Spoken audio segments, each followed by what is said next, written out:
tere, Evelin. tere, Kristi.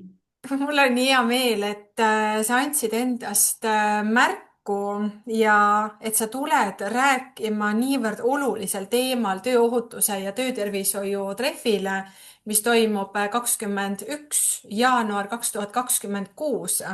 Ja mis see oluline teema siis on siis tervise igapäevased mõjutajad.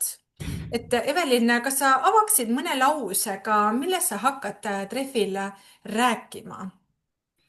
Et trehvil kindlasti kõigepealt defineerime tervise. Mis see tervis siis on? Valesid vastuseid ei ole, aga defineerime ikka, et millest me räägime.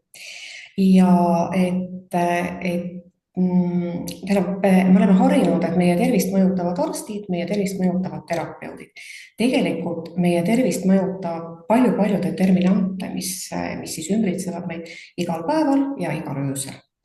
Ööpäev ringi ja kindlasti räägin siis erinevatest mõjuritest, nii palju kui see mahub 45 minuti sisse. Ja ka sellest, et me saame tegelikult neid mõjusid ise muuta. Kindlasti saame ise oma tervise heaks palju teha.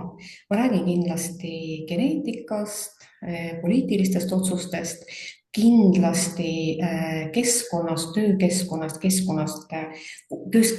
kui keskkonnast, kultuurist ja ka kultuurist kui kultuurist. Ja otse loomulikult me elame igapäevaselt kogukondades või kuulume kogukondadesse.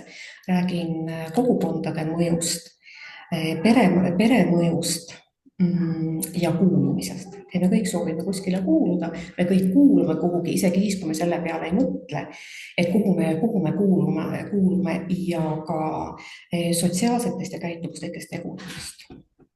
Evelin, mulle juba tundub see kõik nii huvitav, ma juba tahaksin edasi kuulata, nüüd tulebki väikene pidur siia teha, et siis tulla kuulama juba jaanuarikuus sind. Aga aitäh võimaluse eest. Ja, ja kõigile, kes siis soovivad tervise kohta rohkem informatsiooni saada, tervise mõjutajate kohta, olete väga oodatud treffile.